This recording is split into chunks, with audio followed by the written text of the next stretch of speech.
కూటమి ప్రభుత్వం వల్ల ఆంధ్ర రాష్ట్రానికి జరిగిన మంచి ఏదన్నా ఉందయ్యా అంటే ఏమీ లేదు. పైగా ఈ ప్రభుత్వం అధికారంలోకి వచ్చిన దగ్గర నుంచి మహిళలకి భయం తప్ప ఎక్కడా భరోసా అనేది దొరకట్లేదు.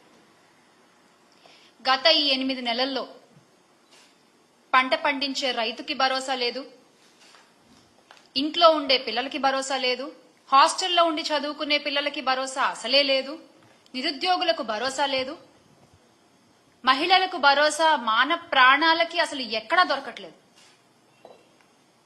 గత 5 ఏళ్లలో అన్నా అని పిలిస్తే ఆదుకునే ఆపన్న హస్తాన్ని అందించే స్థితిలో ఉండే ఈ రాష్ట్రం ఈ రోజున అన్నా అన్యాయం జరిగిందన్నా కాపాడండి అన్నా అని నోరెత్తి గొంతెత్తి గగ్గోలు పెడుతున్నా కూడా ఆదుకోవడం అటు ఉంచితే అరెస్టులు చేయించే స్థితిలోకి వెళ్లిపోయింది.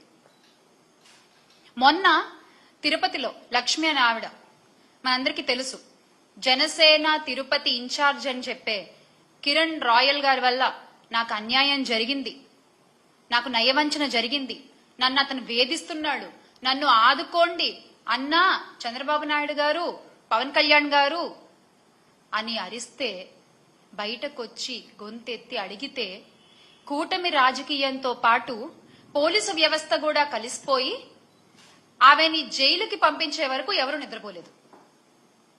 ఆ లక్ష్మి అనే ఆవిడ ఏ రాజకీయ పార్టీకి సంబంధించిన ఆవిడ కాదు. వివాదాలకు దూరంగా ఉంటూ భర్తను పోగొట్టుకుని